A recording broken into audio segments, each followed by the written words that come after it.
কথায় আছে ভাত ছড়ালে কাকের অভাব হয় না, কিন্তু কাকের জন্যে ভাত ছড়াবার কথা বলার জন্য কোনো অ্যাম্বাসেডার দরকার হয় না। যেমন নরসিংদীর তাঁতশিল্পীদের হাতের নিপুণ বুননের স্পন্দনে তৈরি কাপড় আমাদের হৃদয়ের বন্ধনেই নন্দিত, এর জন্য কোনো অ্যাম্বাসেডারের প্রয়োজন হয় না। এবারে রয়েছে নরসিংদীর এই তাঁতশিল্প নিয়ে প্রয়োজনীয় কিছু তথ্য। নরসিংদী জেলার একটি বিশেষ এবং উল্লেখযোগ্য ঐতিহ্য হচ্ছে এর তাঁতশিল্প, আর এ কারণেই এ জেলা দেশ বিদেশে তাঁতশিল্পের সূতিকাগার হিসেবে পরিচিত। এই শিল্পের মাধ্যমে নরসিংদী অর্থনীতিতে যেমন সমৃদ্ধশালী হয়েছে, তেমনি প্রত্যক্ষ ও পরোক্ষভাবে অসংখ্য মানুষের কর্মসংস্থান হয়েছে। নরসিংদীর মাধবদী হল কাপড় উৎপাদনের মূল কেন্দ্র। এ জেলায় বিভিন্ন ধরনের কাপড় উৎপাদন হয়, যে কারণে এখানে রয়েছে প্রচুর টেক্সটাইল মিল। দর্শক মণ্ডলী, বিদ্যুৎ চালিত এবং এ ধরনের হস্তচালিত তাঁতযন্ত্র মিলিয়ে নরসিংদীতে প্রায় 4 লক্ষাধিক তাঁতযন্ত্র রয়েছে এবং এগুলোর ব্যবহারও ভিন্ন রকম। আমরা এবারে কথা বলবো একজন তাঁত শিল্পীর সঙ্গে। আপনি কতদিন ধরে এখানে কাজ করছেন? 30-35 বছর ধরে কাজ করি। 30-35 বছর ধরে কাজ করছেন। এটা কি বানাচ্ছেন? ওড়না বানাচ্ছি, ওড়না, মেয়েদের ওড়না। আচ্ছা, বিদ্যুৎ এবং আপনি যেটা করছেন অর্থাৎ হস্তচালিত দুভাবে তো কাপড় তৈরি হয়, কোনটার মান ভালো? হ্যান্ডলুমের মাল অনেক ভালো, ব্যবহার করতে আরাম। তবে দর্শক মণ্ডলী, হস্তচালিত তাঁতযন্ত্রের মান ভালো হলেও বর্তমানে এর কদর কিছুটা কমে গেছে এবং সেই স্থানটি দখল করেছে বিদ্যুৎ চালিত তাঁতযন্ত্র।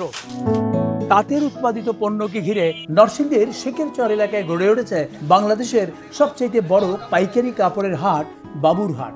ইংল্যান্ডের ম্যানচেস্টার এলাকা বস্ত্র উৎপাদনের জন্য বিশ্বখ্যাত বলে নরসিংদীর এই বাবুরহাটকে বলা হয় প্রাচ্যের ম্যানচেস্টার। 1717 সাল থেকে আজ অবধি বাবুরহাট এই পরিচিতি ধারণ করে আছে। দর্শক মণ্ডলী, বাবুরহাট মানেই কাপড়ের ভাজে ভাজে রঙের গন্ধ, প্রচুর পাইকার, প্রচুর বেচাকেনা। 1934 সালে স্থানীয় এক জমিদার বাবু এখানে কাপড়ের বাজার বসানোর জন্য কিছু জমি প্রদান করেন এবং সেই থেকে ধীরে ধীরে ব্যবসার পরিধি বাড়তে থাকে আর বাবুরহাটের নামও ছড়িয়ে পড়ে দেশ বিদেশে। আশেপাশের বিভিন্ন স্থানের তাঁতকল থেকে তৈরি হয়ে কাপড় এখানে আসে এবং বিক্রি হয়। বর্তমানে এই বাবুরহাটই হচ্ছে বাংলাদেশের সবচেয়ে বড় তাঁত বস্ত্র বিপণন কেন্দ্র। আমরা বাবুরহাটে আমানত শাহ লুঙ্গির একটি পাইকারি বিপণন কেন্দ্রে এসেছি।